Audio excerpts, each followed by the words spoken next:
and I'll be your anchor for today's session. And also with me is Brother Ibrahim Idowu. He's going to introduce himself very shortly, but it's my co-anchor for this program. And want to let you know that whether you're a student, graduate, entrepreneur, aspiring entrepreneur, professional, or simply someone curious about the future of business and technology, today's session is for you. And I promise you, I'm not just going to sit here and listen to people talk about AI, because that's what some people may think that's what this program is for. But no, we're going to think, we're going to interact, we're going to ask questions, and hopefully we'll leave here with ideas that we can put to work. Very importantly, this program, we are not doing it alone. This program is being done in partnership with Muslim in Tech and Muslim in Products. So if you are someone that is into technology or you're into products management and you're on this call and you are not in those communities, you should try to join those communities. You can just ask around. I'm sure somebody can provide you with a link to join those communities. Once again, I'm Abdulhamid Osubanjo, and I welcome you to today's session. I'm going to be calling on my co-anchor to proceed from where I stopped. And very, very importantly, there are some other key people that are important to this session. We have our rapporteurs for the event, Bilikis Aragbeshola and Zainab Babalola will be rapporteuring this event for us. So I'm going to be handing over to my co-anchor to continue with this event. All right, thank you, brother. Thank you for that warm introduction. Yes, last week was quite exciting and expository. We had two lovely speakers spoke to us about AI. But before we continue today's session, I would like to ask a simple question, which is, if AI could solve one problem for you today, right? What would you ask it to solve for you? And this question is for everyone on this call. So please use the chat to drop your response to that. So if AI could actually solve one problem for you, what do you think it should solve for you? So we'll quickly do this in 30 seconds, right? Okay, we're beginning to get responses, right? Yeah, to get a job, start a business, to a reasonable extent, you could also ask it, if it's to solve relationship problem for you, it's also valid. So let's have our responses in the chat, please. It looks like, okay. Is there any challenge with chatting? Someone already wrote something very interesting. Yeah, to deliver me free food. Wow. Will AI ever be able to achieve that? Or what do you think? Okay, interesting. Make me a trillionaire. Okay. Wow. To get $1 billion money. Is that not, well, it's not a lot of money. Our speakers for today, they control more than this. So maybe $1 billion is too small. What about 10? Oh, someone is asking what is the question. So the question is, if AI could solve one problem for you today, what would you ask it to solve?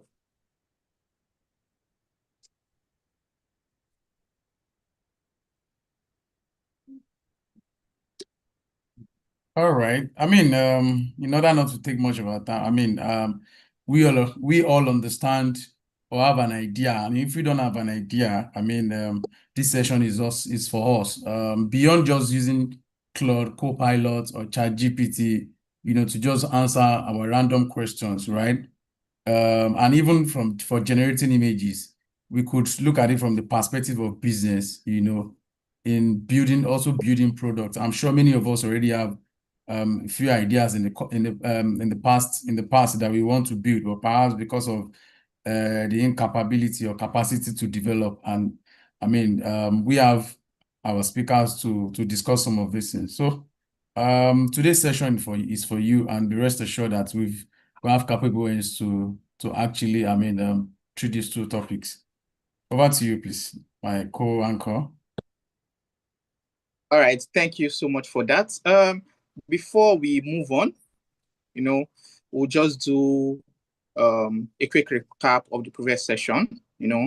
Before we begin today's session, Last week, we spoke about optimizing with AI, and we also talked about insights on AI for business, and it was taken by Mr. Mohamed Lawal, that's optimized with AI, and AI for business was taken by Mr. Mukhtar Oyewo.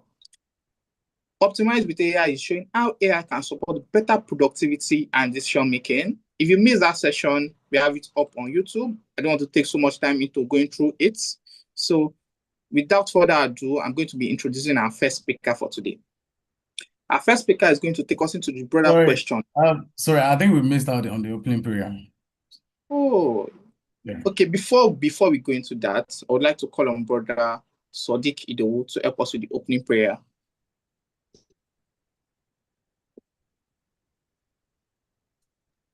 All right. Bismillahirrahmanirrahim.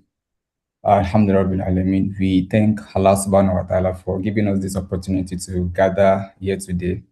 We ask Allah to grant us knowledge and ability to learn and grow, because that's apparently why we are here. We seek His blessing upon this gathering to make it a source of beneficial knowledge, meaningful connection, and positive impact. We pray that Allah grants our speakers wisdom and clarity, and grant us all open minds and understanding to learn from their experiences, or let me say, wealth of experiences, as the case might be. We ask Allah to bless our businesses, ideas, careers, and endeavors, because apparently we are here because we want to advance in some sort of technical expertise or our understanding. We ask Allah to use this knowledge and skills responsibly and in ways that benefit and impact the Ummah. Rabbi Zidna Ilma. And finally, we ask Allah to make this session beneficial for everyone present and guide us towards what is best for us in this life and the hereafter. Amen. Amen. Amen. Jazakumullah khairan for that opening prayer. I'm going to be introducing our first speaker for today. Our first speaker is going to take us into the broader business question. We'll be speaking on AI native business. What does it mean to build a business in a world where AI is no longer an additional tool, but potentially part of the way the business operates from day one? It is my pleasure to introduce Mr. Olufemi Ramon Davis, a seasoned technology, payment, product, and business leader with close to 2 decades of experience driving innovation and digital transformation across Nigeria and Sub-Saharan Africa. Mr. Davis is currently the Senior Vice President Cards at Moneypoint Group, where he leads the cards business. Under his leadership, the cards user base grew by over 200% in 2025. All of the business achieved significant growth in market share. By the end of 2025, the platform was recording approximately 1.7 million card transactions daily and serving over 7 million monthly users. In December 2025 alone, the business processed over 1 trillion naira in transactions. He also led the launch of Moneypoint virtual card in April 2026. Prior to Moneypoint, he was divisional head, products and innovation at InterSwitch Group, where he led major initiatives in payment processing, agency banking, and digital innovation. Among his notable achievements was pioneering cardless interbank biometric authenticated transactions in Nigeria and driving innovations that improve transaction success rates and customer experience. Mr. Davis previously worked with MasterCard, managing technology and operational relationships across West Africa, and spent several years with First Bank Nigeria in various roles, covering product development, e-business, project management, and African integration. He began his career at GT Bank, where he gained extensive experience in electronic payments, card technology, and banking systems. He holds a BSc in Electronics and Computer Engineering from Lagos State University and is an alumnus of the Lagos Business School, Pan Atlantic University, where he completed the Senior Management Program. Mr. Davis represents the intersection of technology, innovation, entrepreneurship, and business leadership, with a career built around transforming ideas into scalable solutions and measurable business impacts. Brethren in faith, please join me in welcoming an accomplished technology and business leader, innovator, and payments professional, Mr. Olufemi Ramon Davis. I'm so excited for this session, and I know that everyone will also be excited for this session. Over to you, sir. All right, Jazakallah khairan, Abdulhamid. Assalamu alaikum wa rahmatullahi wa barakatuh to the Muslim brothers and sisters. And good afternoon, good morning, depending on which part of the world you are in, to the other participants. Just to also add something, the profile actually tells you about me in the e-banking and digital banking space. But prior to that, I also had prior to my GTBank, I had a short stint in telecommunications with Retel, a CDMA technology company. Yeah, just wanted to add that. Okay.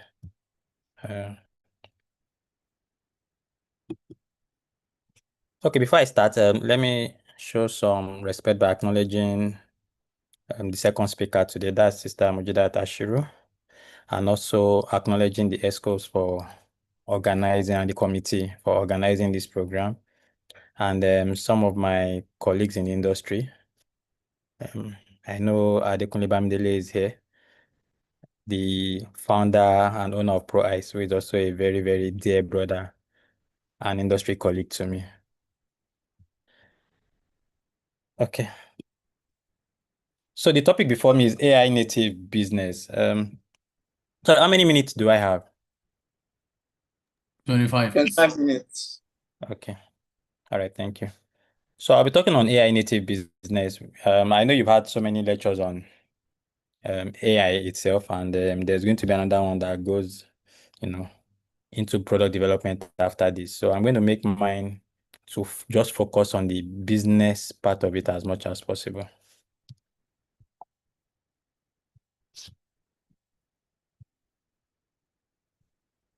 Okay, so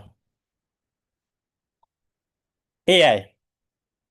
You see, if you look at when AI really started making waves, it started around 2021, which is about 5 years ago. And within that time, of course, we already saw some signs of it before, but when people started adopting, it was around 2021, where there was very small adoption with about 20% of firms exploring to use AI.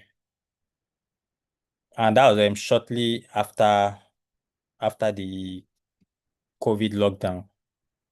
By 2023, ChatGPT, went mainstream with a lot of people using it and appreciating what generative AI can do for us. That had about 33% adoption, in the generative AI space. So we saw a lot of people, now using ChatGPT for different things, getting data and the likes. By 2025, the adoption went up. And we had about, now this adoption that we're talking about is strictly for online users, internet users in Nigeria.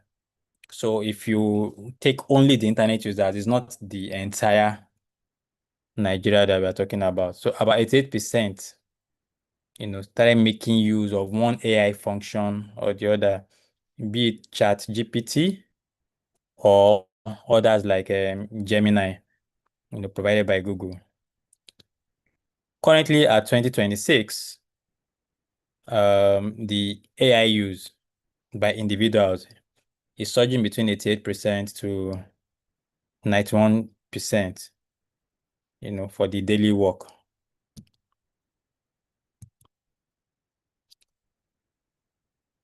Now, behind these numbers, we have some global market statistics that shows you what is powering these numbers. The global AI market size is roughly about 391 to 514 billion in 2026. And this is a projection that by the end of 2026, it will be roughly this, reflecting an explosive growth, which you're already seeing across all AI sectors worldwide. I would mention some of those sectors as this presentation goes on.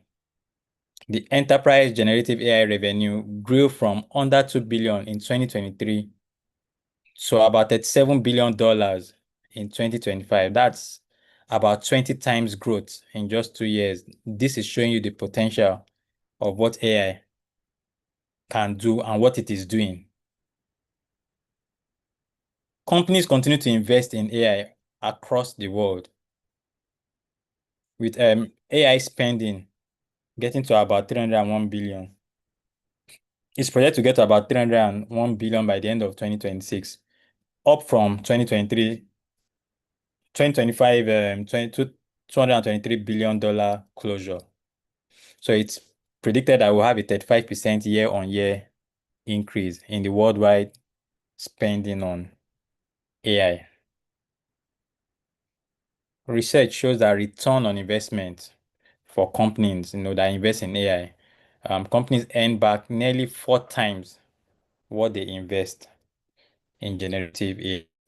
So this just to show us, the money behind the investment that is driving the growth, what businesses are still spending, for them to get the value of AI, and also showing us that, look, when you invest in AI properly, you would also get your ROI, return on investment.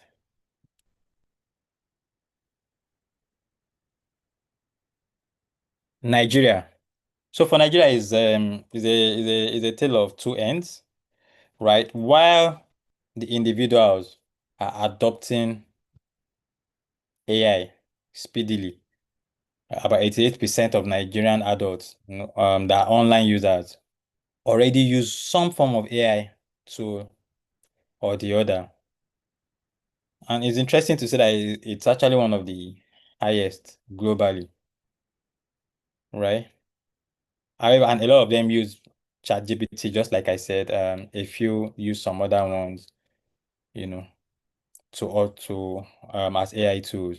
However, from a business perspective, Nigeria still lags behind. In terms of the global company ranking, depending on the indices you are using, we still rank maybe about 19th in the biggest indices of companies using it, and is even lower when you look at it generally when you include government and some other sectors. So the individuals, because Nigerians, again, we are a very bandwagon effect country, and we like to do things that involve. We are using it as a way of life, but we are not yet milking the potentials from a business perspective. AI started from being an enabler. People using AI, layering it on existing old ways of working. Meanwhile, the core of the business still runs on the traditional processes. So people are not AI is an enabler. You could use the generative AI systems, ask ChatGPT questions, put some questions on Gemini, probably taking Excel data you already have, putting it in AI to help you analyze. And so majorly as an enabler, but the world is moving. The world is moving. AI is no longer being used as an enabler. People are now using AIs to build the core of their businesses. So AI is now becoming native, which is what we are discussing in this presentation. So businesses or products are now being built around AI from the scratch, where AI is now the foundation and no longer the add-on. So in this case, where if the AI doesn't exist, then that business cannot run.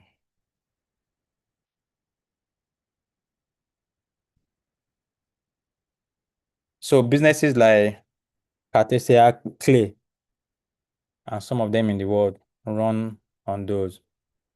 We also have companies that are not AI business from the scratch, but are developing products that are AI native.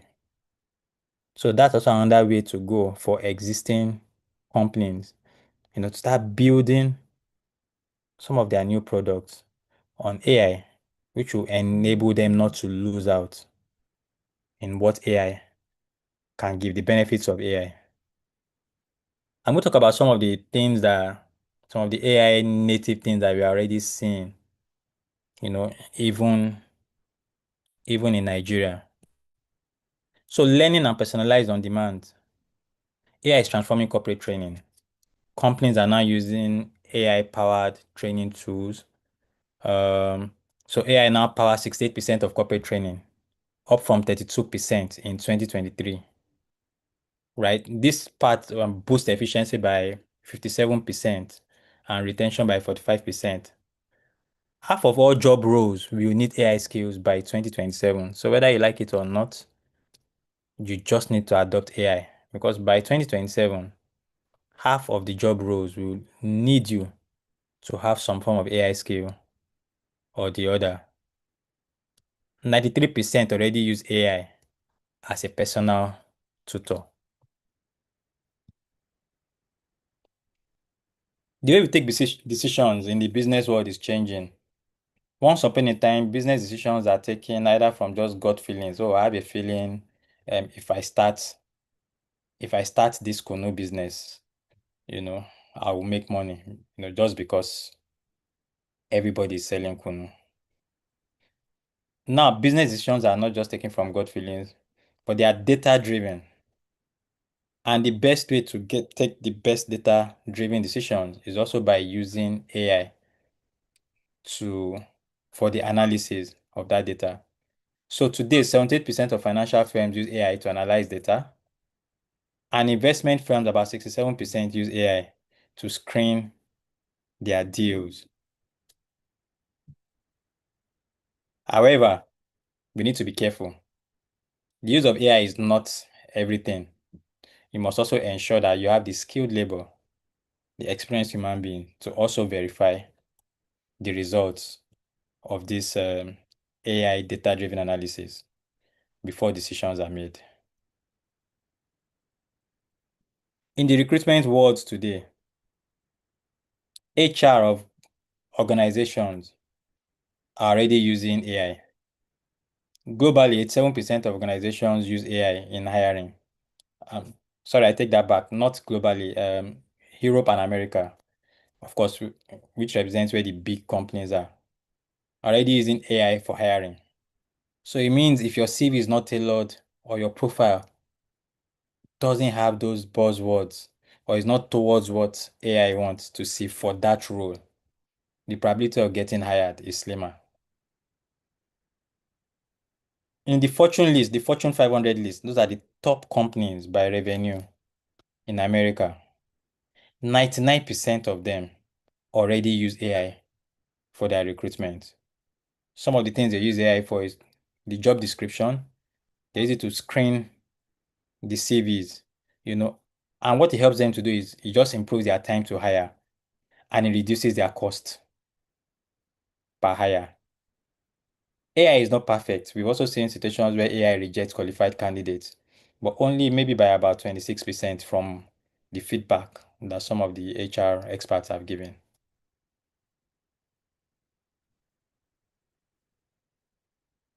Apart from the functions I've discussed, there are other functions also using AI. The marketing departments are using AI. 87% of marketers use generative AI. One, to get their content, create campaigns, and also for targeted audience insights. So again, that's why you say that TV adverts and the likes they're no longer the big thing.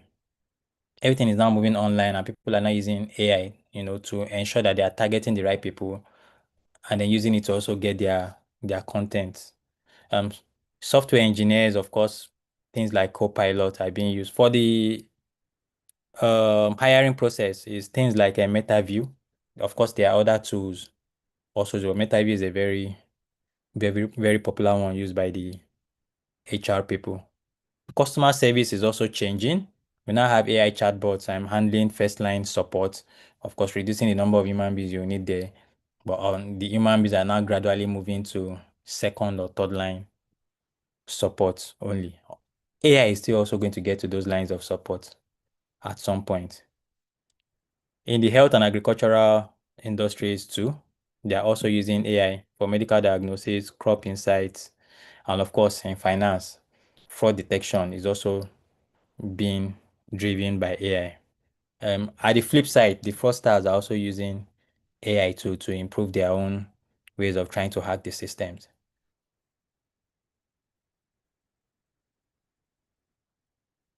AI is helping to multiply what any team can do. What a task that would take the business maybe 2 months to do before can take as small as a week or 2 weeks with the power of AI. And then some insights into that. Generative AI delivers $7,800 value per knowledge worker annually. So for every knowledgeable worker that is also using AI to drive his work, they are delivering about $7,800 value addition annually. Productivity has quadrupled, and AI is exposed in AI exposed industries. Workers with AI skills also earn 62% higher wages on average. This is still them earning higher. By 2027, they might even be the ones getting the jobs because half of the available jobs will require you to have some form of AI skill or the other. For Nigerian SMEs, lean teams can now achieve far more, turning AI adoption into real competitive edge. So you are beginning to see startups with very few staff, but they are doing big things. You are beginning to see companies with few staff achieving big things. AI is one of the things that is also helping them, to do what the big companies will do with multiple human beings, with few humans.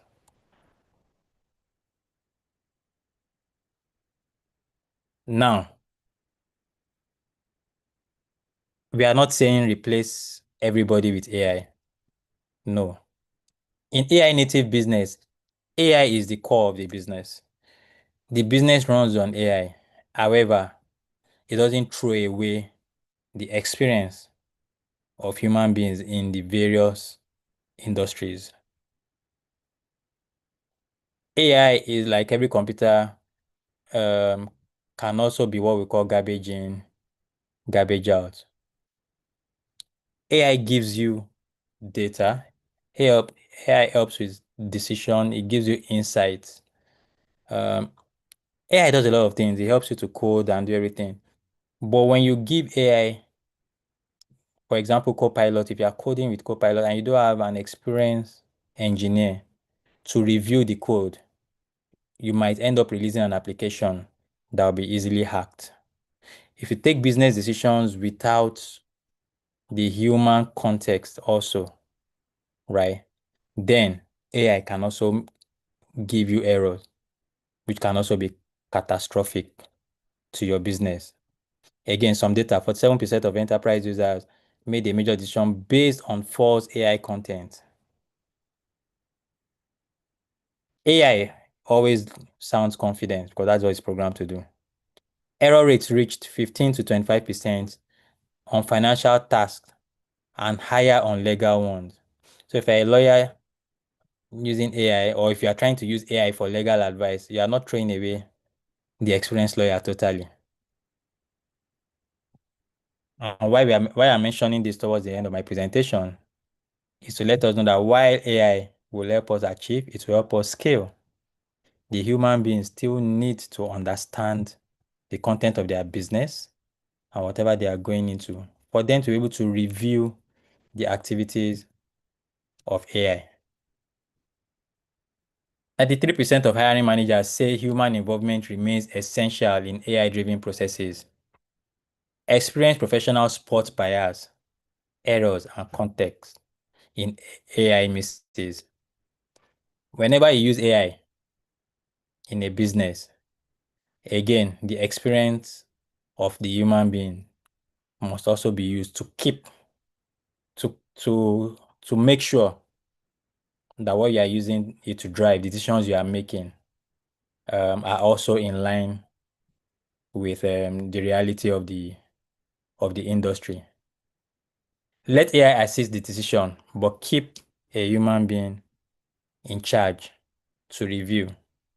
So you will not say because I'm an AI native business, my entire customer support will be chatbots. I'm not going to have an engineering team. So it's just going to be me, the CEO. My entire engineering team will be based on Copilot, and then maybe just one engineer for a big company. We still need the experience that will now ensure that what the AI is giving you is also correct. However, the AI will help you to improve your speed, it will help you to scale, and it will also help you to cut cost. This is an AI native playbook that I'd want everybody to have in mind. AI should augment, it shouldn't replace. Human experience still plays a very major role. AI should assist you, but always keep one person or a person, an individual in charge. Turn personal AI use into real company workflows. Today, we have a lot of personal use for AI in this part of the world. We need to start thinking of how we can use that knowledge to close the gap in our various places of work or businesses. Build a check step. Always ensure that there's a human review into every high-stake decisions AI is assisting you with. Errors are built in. The only way to save the business, whether it is AI native or not, is to catch them early. Skill. Invest in AI skills. Let's turn Nigeria's usage lead into real business values. Let us upskill teams in our businesses before the rivals close the gap. A company that refused to train or whose employees refuse to adopt AI, that company is only positioning itself to be the Kodak of tomorrow. For those of us that don't know Kodak is the company that we used to use to take pictures back in the days, where you have this film thing. They take your picture, they'll go and wash it. You come back for it maybe a week later or some days later. Digital photography came. Kodak refused to grow. And here we are today. Kodak is no more. The AI native advantage. AI went from novelty to normal in just 5 years. It is already reshaping learning, decisions, and recruitment. Nigerians lead in usage. The goal now is to lead in business value. The winners will be AI native and human checked. Let's take note, AI native and human checked. If you are AI native alone without the required subject matter experts, you will not win. If you are human alone with all the professionals, the best professionals in the world, you have all the professors in the world, but you are not AI driven, you would also not win.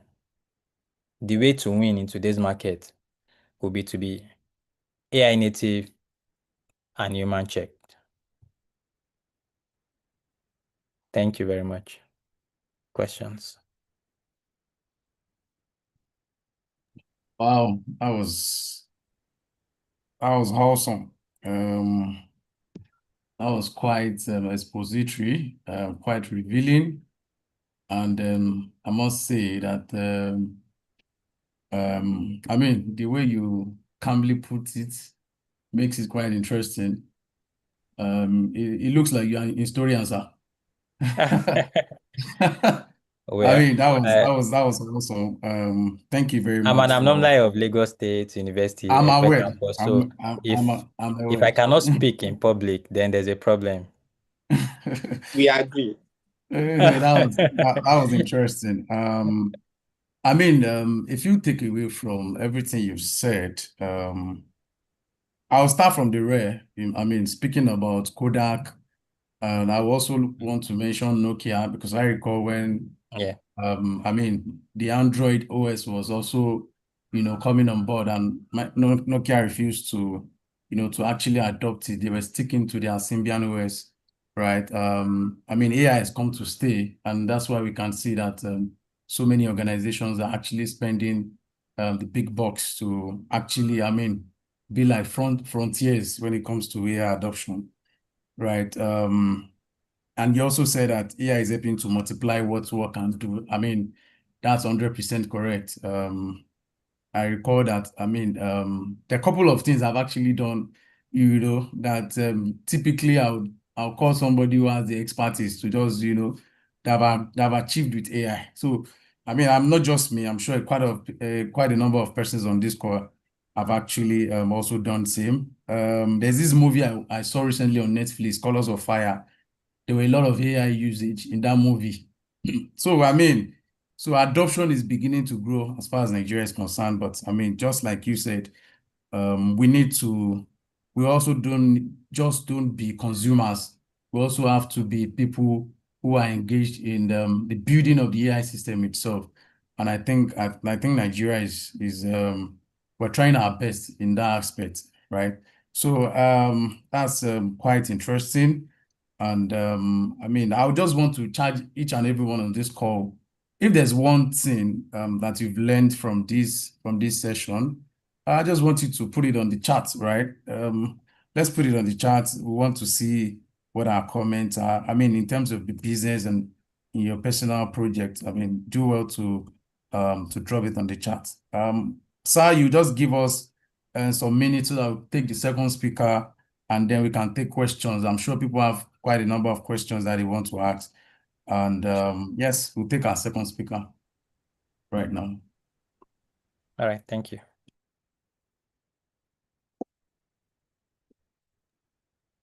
Okay, so our second speaker is a strong woman. We've been having a couple of men come here to dish out what AI is all about, but we're excited to have one of our strong sisters who will come here to talk about AI and business. And the topic is AI for product development, right? And this is relevant for everyone, I'm sure, right? Some of us we have concept of a solution that we want to develop, right? And how do you go about it? We've struggled to get developers to actually work on it for us because it's expensive, So, our sister is going to be speaking to us on that. Ajia Mujida Ashiru is a UX, user experience researcher and product designer who works at the intersection of research, strategy, design, and product development. She works with global organizations to turn user insights into thoughtful product and design decisions that address real user needs.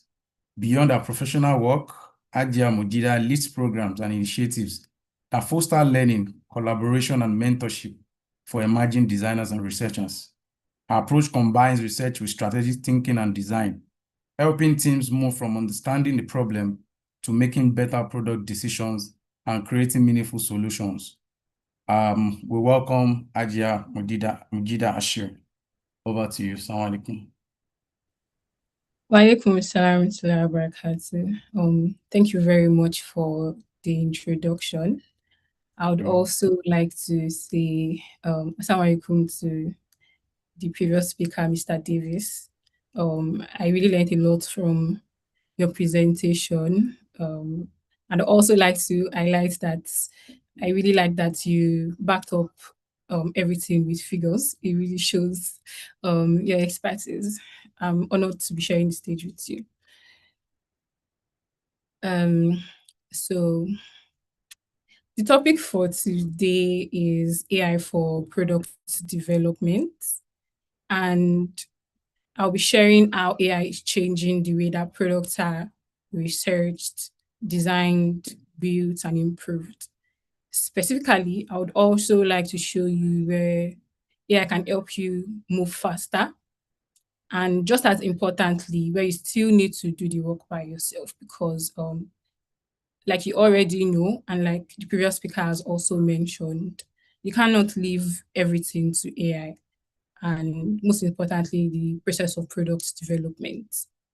So as we go through this presentation, I'd like you to hold on to something as the anchor for this, which is AI can help you to shorten the distance between an idea and a testable product, but you still need to go through the process of understanding your users, owning the quality of your decisions, validating the value of your solutions to the actual users. These are the differentiators between a random product and a truly valuable one. So here we have the product development life cycle. And in this life cycle, a product has to go through these in a continuous loop in order for us to birth a successful product. So you have an idea, you want to learn from prospective users, you want to identify the gap that you particularly want to solve, you want to design, build, test, learn, and make iterations. And AI can come in place in different ways. I'll also walk you through and also show you where AI can help you accelerate work. So to start with, right, you have a product idea and you want to understand the market. You want to conduct a competitor analysis. You know what solutions currently exist in the market. You also want to find out the market size, how many people are even facing this problem. You know, you need your product to be thorough and specifically address the problem that the audience is facing. Perplexity is especially good for competitive research. It gives you links to credible sources as you conduct this research. Claude is also very strategic and it helps you to map out patterns. In order to make this practical, I would be showing you ways in which you can use these tools at different intervals. So right here, I have a prompt for your product. So as you're starting, you want to understand the market, right? A way that you can go through that is to ask your favorite AI tools, like some of the ones that I've listed above earlier.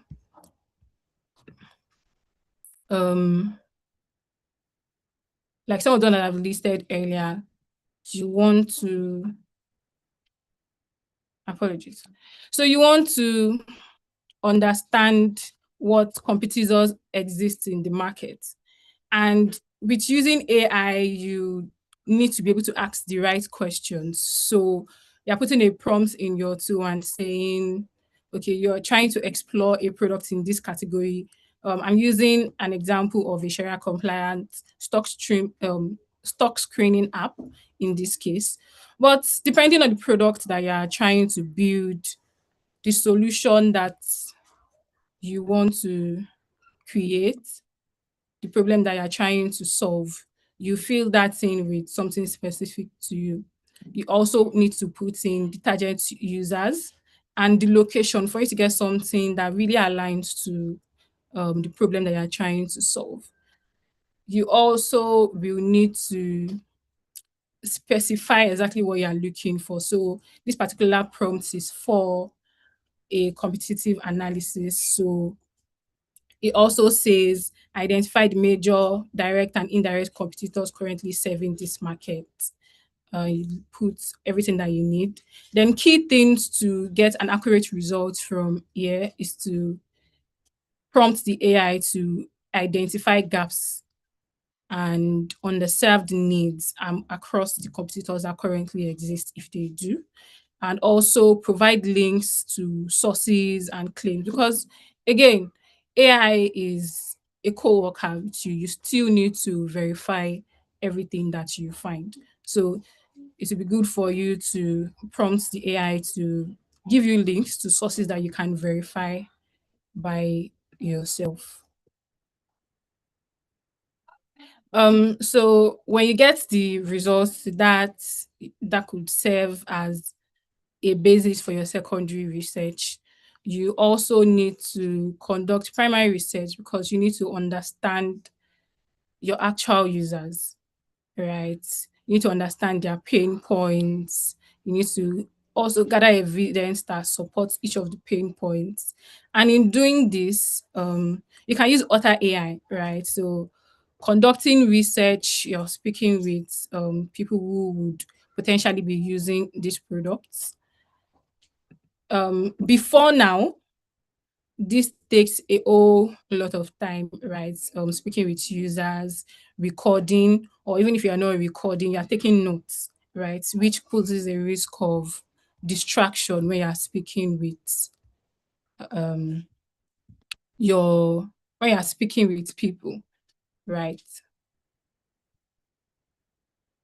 Moment, I think I'm moving faster. All right. So it poses a risk of you being distracted when you're conducting your interviews. So you can use Otter AI. You can either record on your phone and upload it and to transcribe and even highlight recurring problems for you. You can also use Claude to do synthesis. It will help you to highlight recurring problems. You could ask it, what am I potentially overlooking? All of this for you to build a potentially strong product, right? And using AI to increase speed. So now that you've done your secondary research, primary research, you want to define your problem. You are trying to document everything that you found. So now you're armed with all the data from that process. You already know the gaps that exist and you have evidence to support each one. And you're documenting everything, right, across the different stages as you proceed. You need to define your minimum viable product. What's the minimum thing that you can put out to truly test the value of this problem, this solution that you're trying to create for a problem that you've identified. So you're asking AI to giving it all of the information that you have to help you to define. So AI again at this stage can help you with documentation, right? So it shortens the process that you have to go through by yourself, even though you still need to do the validation by yourself, right? Just to ensure that you have quality information. So you've documented, you've gone through the process of research and then you've documented that. Now you want to proceed to the process of building, right? And this is where AI really shines for speed because you already know what you're trying to build and you can easily go from research findings to something more tangible faster. So either you're going through the approach of design first, where you're using Figma to do the design before you hand over to your developers, or you're going straight into code using tools like Codex or Claude. These AI tools helps you to accelerate work.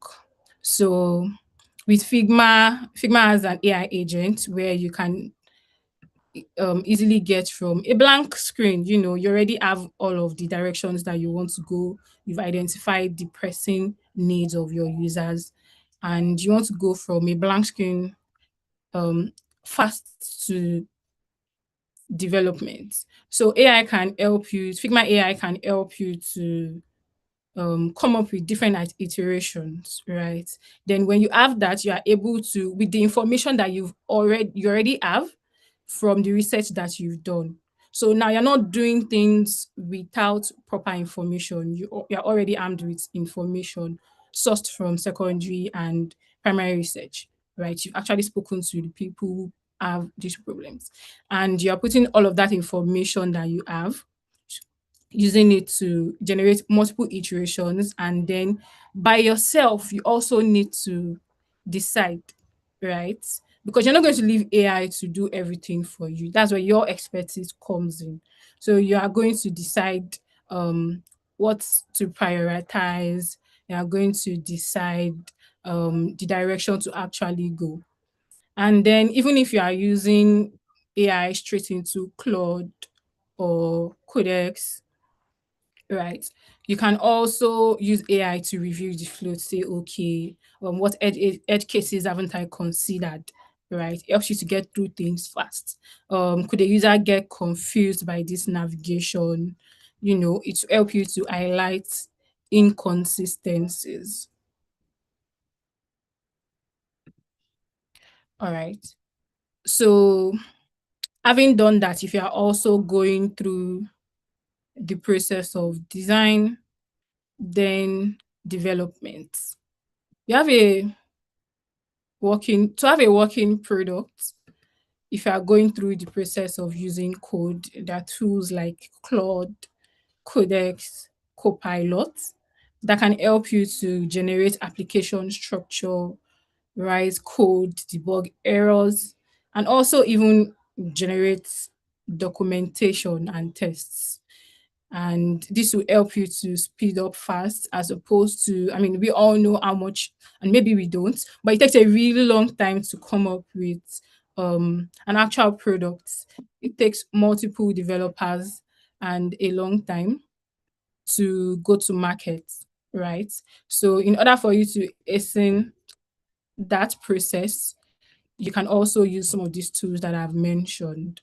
With the information that you have, again, put it in and reiterate based on nuances that you have. And also, because you're dealing with real users, you'll be dealing with real users and real data when you launch your product. You need to think about things like security, authentication, permissions, data handling. And this is where your expertise comes in, right? You're not going to leave everything to the AI tool.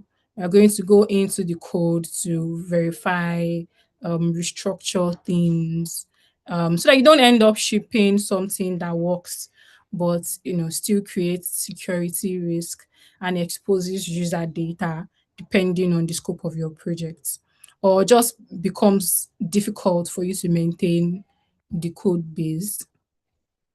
So these are some of the things that you are still responsible for. Then again, taking us through the product life cycle.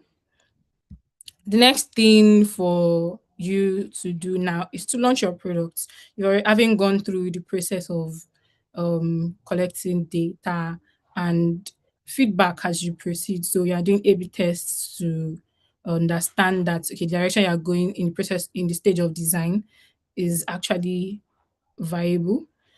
Deciding between two options, and then as you go through the process of development,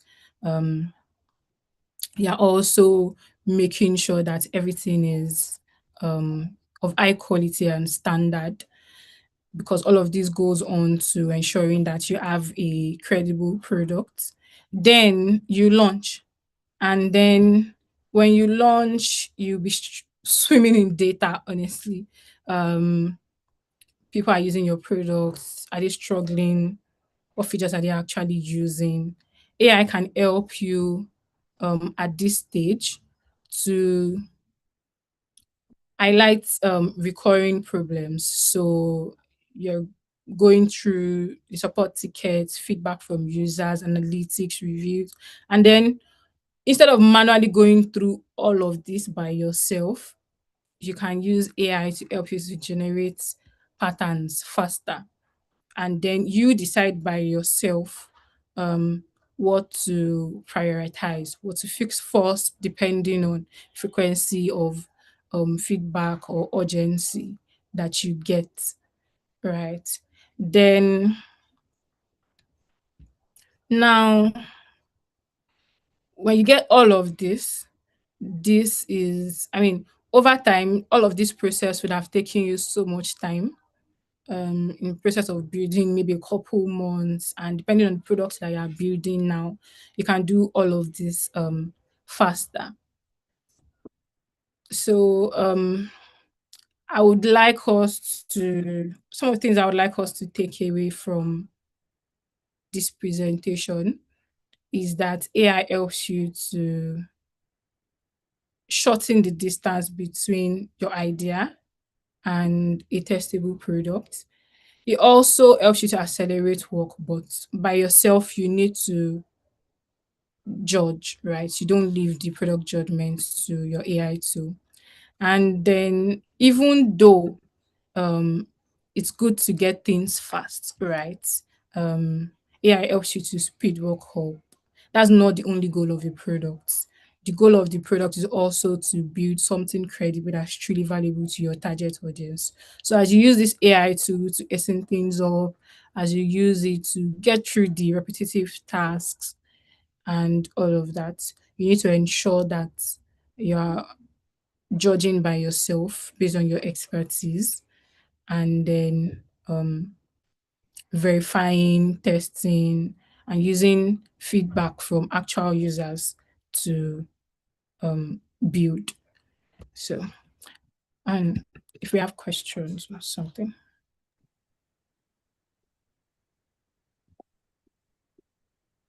Thank you so much for that wonderful session, Sister Mujida. Before we go into questions, I just want to talk about some things I learned from that session. I think one of the things that is so much important is nowadays that AI makes things very, very fast. We tend to skip processes. And one thing I learned from that session is how, even though you have AI, you still have to go through all the processes. You have to do your research, your evaluation, your screening. You have to make sure that when you're doing your research, what AI gives you, you check if it is correct, then all those information, you build it in, you use it to build the product. They still have to do your customer feedback and everything. So it's just such a wonderful session, and Jazakallah khairan for that. We are going to be moving into the questions and answer session. So if you have a question, you can put it in the chat box, or you can unmute your mic, or raise up your hand, and I'll call you to ask the question. If you have a question for Sister Mujida or Mr. Davis, if you have a question for any of them, please let me know. You can raise up your hand. Once I see you raising up your hand, I'll call you, or you can put it in the chat box so I can read it. Does anyone have any question? I think Mr. Ayola, but Ayola Abiodun has a question. Okay, Mr. Ayola, you can unmute yourself and ask your question.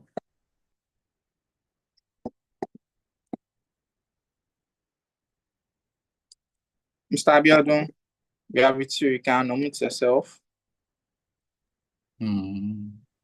Is he unable to unmute? Please check. Okay, I think you should be able to unmute it. Please go ahead. Okay, sure. Yeah. Yes, I just unmuted now. Okay. All right. Okay, thank you very much for the speaker. So my own is not form of question, it's a form of addition to the second speaker, what second speaker has spoken about. I want to emphasize in terms of software development, when you are using AI to accelerate your development after making a lot of requirements, research and strategy, and designing your solutions. So, when you are building a solution, you are using AI. It's very easy to build AI, to build solutions and traditional software, to use AI agents to generate your code, to support your development for faster delivery.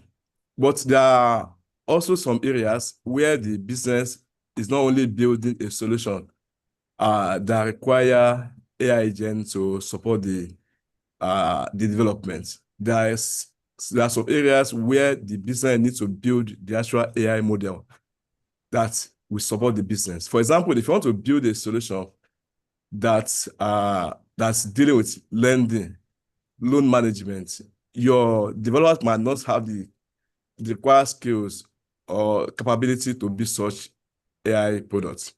So I think it is necessary for the company, for the business, to partner with the third party that deal with this, that build this, because it's going to be involved in evaluating the customer who want to borrow money, score them to show that this customer will not be default when they borrow in money, some things like that.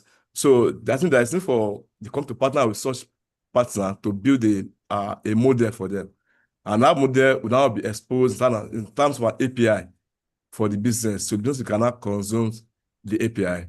Then secondly is that there are also in this scenario, there are some situations where You know, when you are building, when you are developing, making your research or gathering requirements or doing analysis, it's very important for the product to identify which part of this product will require strictly traditional developments or combined with AI agents to build solution, and the one that require to build a model.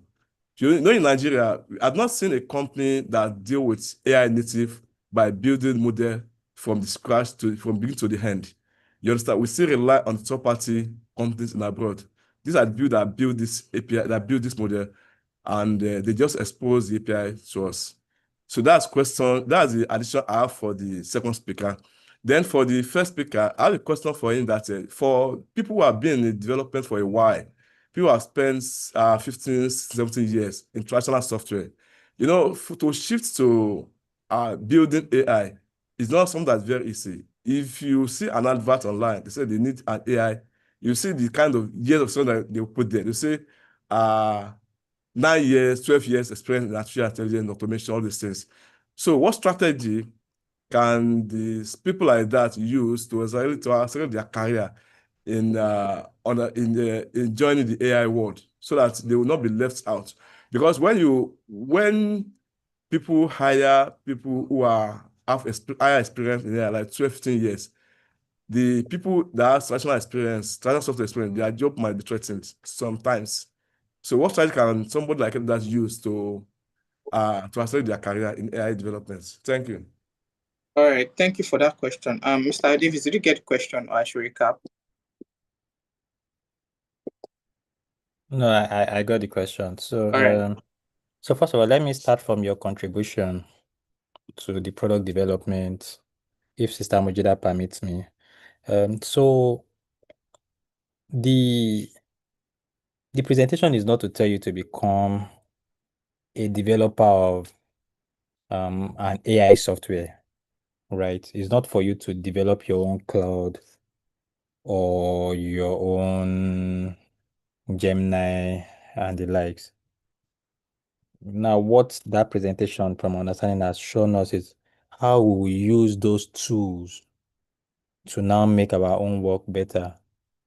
And then where I'm starting from there, that I'll now dive into the question you also asked me, that how will an engineer upskill to be able to develop AI applications? So the goal for an engineer is not to develop AI applications. We are not asking you to bring the next cloud. We are not asking you to bring the next MetaView and the likes.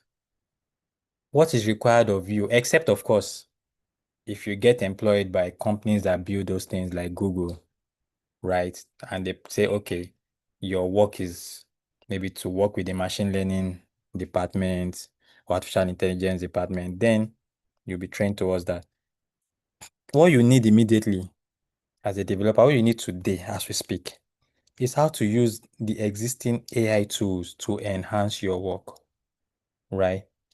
So, for example, how will I use Copilot to enhance my code, to shorten my time to market? Because my business team cannot wait. So, Copilot becomes like your junior engineer, and you are like the senior backend engineer reviewing the codes and making it work for you. That is the skill that is required from you. As a product person, how will you use Claude or Gemini to write your user stories, to enhance your market research? That is the skill required from you. As a data analyst, what prompts can I write to improve my work?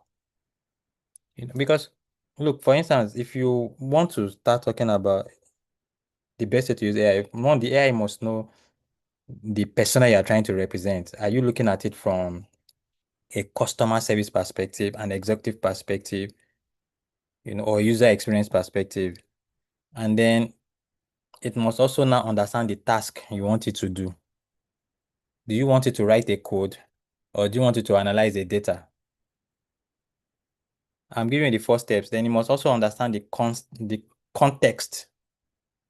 Which context? Is it from the context of European markets, African market, Sub-Saharan Africa, or North Africa? And finally, which format do you want the output? Presentation, Excel, story, or comedy? So the skill you need to learn, because we don't want it to look like, we don't want it to look too ambiguous, like something that people cannot learn. The skill you need to learn is how to use those tools to enhance your work.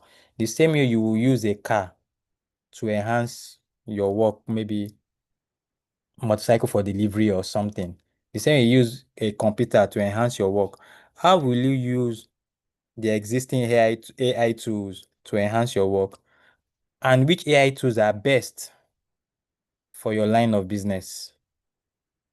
So that is the takeaway from here, not for the developer to know how to develop AI applications. I don't know if I answered your question. If I didn't, please let me know.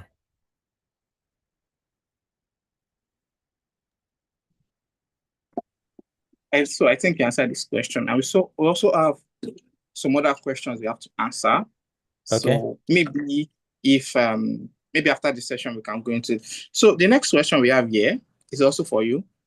What are the AI tools required for the business optimization? I think Sister Mujida said something about it, but you can just brush over it. Yeah, she mentioned some of them, Perplex. She mentioned, I think she also mentioned Gemini. She mentioned Claude. So you just need to know your industry. So for business optimization, for instance, I know Claude works well. I know Gemini works well.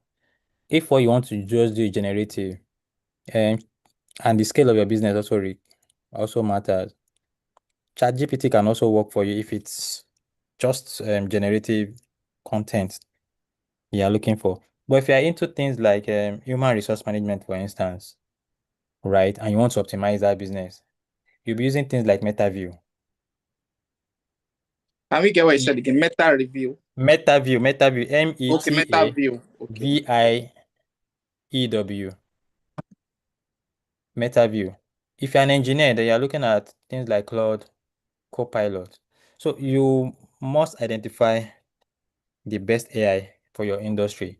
The list I've mentioned is not exhaustive, but those are part of the research you will now do.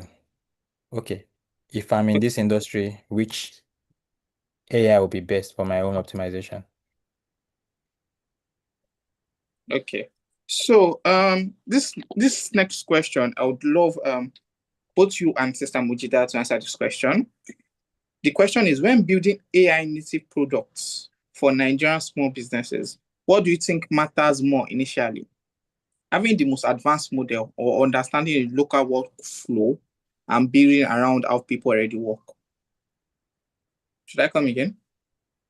Yeah, I can even say the question. Okay. Yeah. Sister Mujida, do you want to go first? I think so. I can take this question. So I think that when you're building an AI native product, as with any other product, really, the major thing for you to understand is the user. How do they currently go about their flow? So that you can build something that's they call it a transferable knowledge, so that you can build something that is already they're already accustomed to, that is easy for them to learn, right? So you need to understand the local workflow and build around that. And then depending on your resources, I would say, if you have the capability to get a very advanced model, then sure, you need to provide the best for your users. And then if you do not have the resources for that, you start where you are. And as you build, you can improve the models that you use. So, Mr. Davis. You've answered it 100%. So I wouldn't add more to it. Just solve the problem, and the problem is local. So if you develop a product and you don't solve a problem, you've not developed anything. You've just written a textbook. So well done, you've answered it. Yeah. Thank you. I think that what you just said now is something that I think we need to shout it more, solve problems. I think it's just so much important, because in the industry today, you see a lot of people that want to build startups, but it's not really solving a problem. It's just like an accessory. So over to the next question. What are the biggest barriers to getting Nigerian SMEs to trust an AI assistant with their customer records, sale history, and business information? Let me just read the two questions so both of you can take it. Then I'll now ask the final questions that someone sent privately. And the next question is, do you think the bigger AI opportunity in Nigeria is to convince these businesses to adopt new software or to build an intelligence layer around the behaviors they already have? So, Mr. Davis, you can take the number 2 question, and Sister Mujida will take the number 3 question. Okay. So the answer is this. For free AI tools, I will not advise you to trust AI with your customer records, because there's what's this body, the data protection body, yeah, Nigerian Data Protection, NDPIA or something like that, and there's also the global one. So you're not going to put your customer records in AI. No, no, no. However, what you can do is to use masked version of those customer records, right? You're not going to put my name and my phone number, Femi Davis, phone number 0, email. Hell no, because I'm going to sue you. So don't trust, right? You have to mask and then use it. That is in event you are using an open source, okay? So that tomorrow, nobody can get your customers' records through AI. However, if you're using an enterprise version, then you have nothing to fear, because the enterprise version comply with the global data protection rules. So for big companies using enterprise version, there's less risk, because those companies will abide by the data protection rules. I will not make those information public, but it will be available within your organization. So please don't trust AI with your customer records, right? Mask the record. So is what you want to analyze that is most important, maybe e.g., you want to know the amount of loan to give people based on their salary. It is the record of the salary that matters. You will mask the company name. You would mask the personal information. The only thing is just the numbers that people will see. So even when people try to get people's records, they will never get it. So please don't trust. Thank you. Thank you for that. Sister Mujida? So I'll be answering the third question, right? It says, do you think the bigger AI opportunity in Nigeria is to convince these businesses to adopt new software or to build an intelligence layer around the behaviors they already have? In a way, I think this question is quite similar to the first one, where ideally with any product that you build, you think of the users first, right? So if there's already a behavior that exists, you need to build around that behavior. But if the solutions there are, very minimal, you know, a little bit of a plugin here and there, nothing straightforward to do, then a new software could pose more value, right? Because they're moving from a different tool to another, and the workflow is not really seamless. But if you already have a behavior around the way that you work, then it's better to build something around that. So yeah. So thank you for that wonderful answer. We still have 2 questions. Just a recap on the former questions. 2 important takeaways: build around people's culture, unless there's nothing to build around. And from the first one, don't trust AI by giving it your personal records. Always mask it, And yeah, it's very, very important to mask it. So the questions that we have, our 2 last questions for today. The first question is, can someone without coding skills build an AI-powered product? So, Sister Mujida, you take that question, and Mr. Davis will take the last question. So the question is, can someone without coding skills build an AI-powered product, and how? Okay, in order to be able to, get into something new, you need to be a sponge. You need to learn how, be very comfortable with learning fast. So if you do not have coding skills and you want to use any of these tools to build a product, then that's pretty easy. You can even ask the tool itself how to do that, right? And it's going to, you can ask Claude, you can ask Gemini, you can ask ChatGPT, how do I build a product using this tool? And it could give you a workflow around that. And then as you continue to do that, if you encounter any problem, the same tools can help you to resolve them.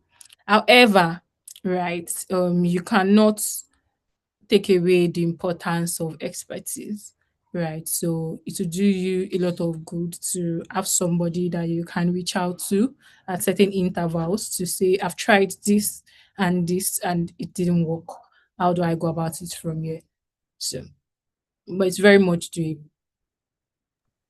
Thank you so much for that. And our last question, what AI skills should young people learn now? What AI skills should young people learn now? All right. So first of all, let me add to what Sister Mojida said for the last question. When we are using AI, let's not look at it from the perspective of the engineer only. I think that question was crude towards looking at it from the perspective of the engineer only. If you are building a product, there's product manager, there are product designers and everything also involved. There's a business also involved. So you can build an AI-powered product even without having coding skills. But look at which parts of the product is going to be AI enhanced. Look, the AI can enhance your product management part up to even the product designer part of it. You can use the AI to help you with your user stories. You can use it to give you some insights into the research that you want to do. And then when that gets to the engineering side, just like Mr. Mojida said, it's good to not have like an SME that knows how to code. If you are not going to use AI for that part too, maybe a co-pilot or whatever you also want to use. So AI cuts across not just the engineering coding side, it's across everything. Just to also reiterate that. Then the question you asked me is, sorry, apologies, can you repeat the question? So the question is, what AI skills should young people learn now, like right now, like Okay. the first one they should learn? Okay, good. So if it is as at today, right, I'll put names to it. But please don't let those names stick, because in another 2 to 3 months, those names might not be it, right? So if you want me to put names, things like Gemini, Claude, even ChatGPT that is becoming obsolete. Yes, but I'll not put names to it, because tomorrow, just when you need it, you might just find out that Claude, Gemini, and those things are no longer what is in vogue. So what our advice is for you to learn how to use to use AI, learn how to create prompts that will help your business. And the best way to create prompt is, think about these 4 things. Persona. Which persona am I representing? Do I want AI to give me answer from an executive perspective, from a customer support perspective, from an engineering perspective, from a doctor's perspective, or from a patient's perspective, etc., or a soldier's perspective? So persona is the first thing. Then task. So your prompt should also, okay, task. Task is, what exactly do you want the AI to do for you? Now, I'm talking about this from a generative AI perspective, because that is where you start from. Okay, do you want it to maybe analyze data for you? If the answer is yes, have you uploaded the data? Do you want it to do like a market research for you? If the answer is which, so what is the task? The third one is context. You must provide context. Oh, I want you to give me data on card transactions in, is it Africa? If the answer is Africa, is it Sub-Saharan Africa? Or is it by women or everybody or age between 18 and 30? Context. Then the last one, format. Because you also want AI to just do it for you, and then you have something that is ready to use. In which format should the AI respond to you? So I would rather want you to hold those 4 things so that no matter the AI application that is running at the time you need it, when you have these 4, it's easier for you to learn how to use it rather than you cramming the names that I've mentioned, because they might be obsolete tomorrow. Thank you so much for that. I know I said these were the last question, but something else came to mind. In terms of AI, like in the full totality, what do you think people should be doing today? Like, and this question is for both of our speakers. Like, in this session and just outside this session, maybe something you know about AI already, or something that you know in the business world that you want young people and even people that have been doing business for 15, 20 years, if anything they should take away in just 2 sentences. Can we get that from you, please? From both of you. Yeah, Mr. Davis can go first, then Samijita will go second. Embrace AI. It's the future. Just embrace it. I'll give you only one thing. Embrace AI. Thank you for that. Samijita. I would like to say something similar to what he said, right? If it's AI or any other thing that comes next, be very willing to use new things, right? Be very willing to learn and use these tools, because if you don't, he gave an example of a particular company earlier that does pictures. You need to learn how to accommodate new products fast. It's to help your work, to help you to achieve results faster and probably even better quality. So yeah. Thank you so much for those Sorry, apologies. I have one Okay. more thing, because All right. there are parents here, right? So the last thing I'm going to add is this. Don't discourage your children from using technology. I understand the risk, I understand the danger. But you see, when you discourage the children, you are putting them at a disadvantage. Whether we like it or not, the world is becoming digital. So please don't discourage. Rather, guide. So when you guide them, that's the best solution. If you discourage and you prevent them, you are putting them at a disadvantage. Just know what is right at what age and guide. And as much as possible, put parental guidance, as much as you can, and also show interest. Look at what they are doing. Learn from them. I learned from my son. I've been learning from him for about 3 years now, and he's just 15. So just guide. Learn from them. Guide them. Don't stop them. All right. Thank you. Thank you so much. Thank you so much for that. And that was a wonderful question and answer session.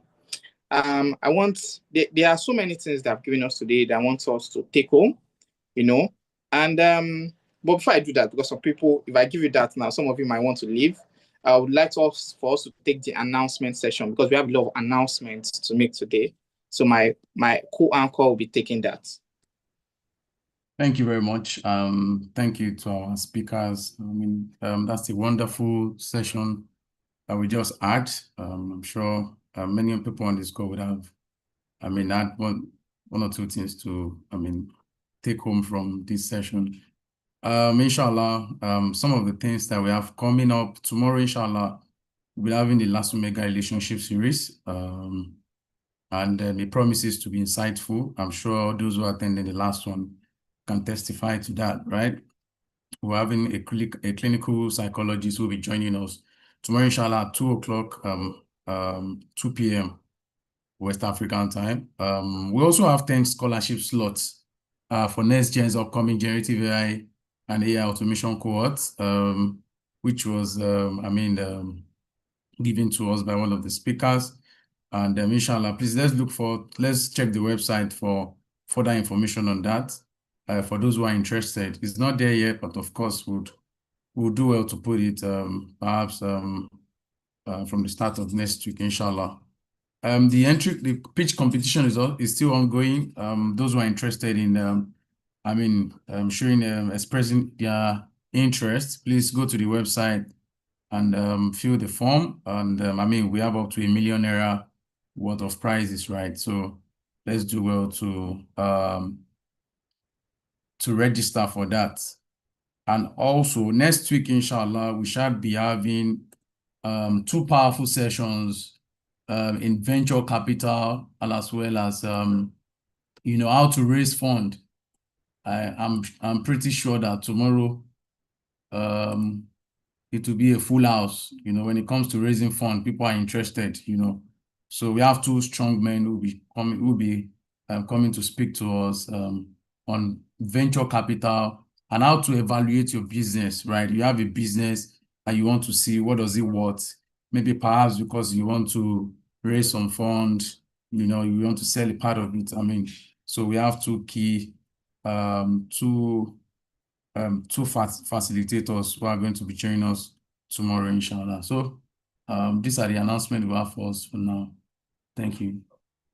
We'd like to call on Malam Sadiq Ido to give us a closing Sorry, apologies. Okay. Apologies, I raised my hand. I'm so sorry. Okay. So just before I No go, I troubles. just wanted to say salam to, I'm so sorry, some of my sisters are here. So Khadija Debi, and Kafaya Shobowale. So these are also very senior people in industry, and okay. I just have to say salam alaikum to them. And of course, our Muslim in Products chairman, Sadiq Ido. Okay. In whom we are well pleased. Okay, salam alaikum. Yes. I'm sure they are hearing. So we'd like to take the closing vote of thanks as well as the closing prayer. I want to call on Malam Sadiq Ido. I'm sorry, before he takes the closing prayer, there are some key call to actions that I want everyone to take away from the session we had today. We have, I want to do 3 things. I want to learn by taking something meaningful away from these sessions. Build by choosing one idea and starting to work on it. Just any random idea, just take it and work on it. And participate by applying for the AI training. We have pitch competitions. Last Mega has so many things, so many events, sessions that we are doing. Make sure you participate in them, ask questions, and connect with people. Entrepreneurship is not a spectator sport. You do not become an entrepreneur by watching other people build businesses. This is so important. You become by doing, not by thinking, or not by, that's not what I'm saying. So you become an entrepreneur by solving problems. So I want all of us to solve problems. And just as a recap, some key things our speaker said today, embrace AI, just embrace it, and always be quick to take on new technologies. And another one I really like is the one that we should not, and I wouldn't want to expand it. Our speaker said, Mr. Davis said, we should not be shy. Like, we should not shy away from allowing our children to use AI and use technology.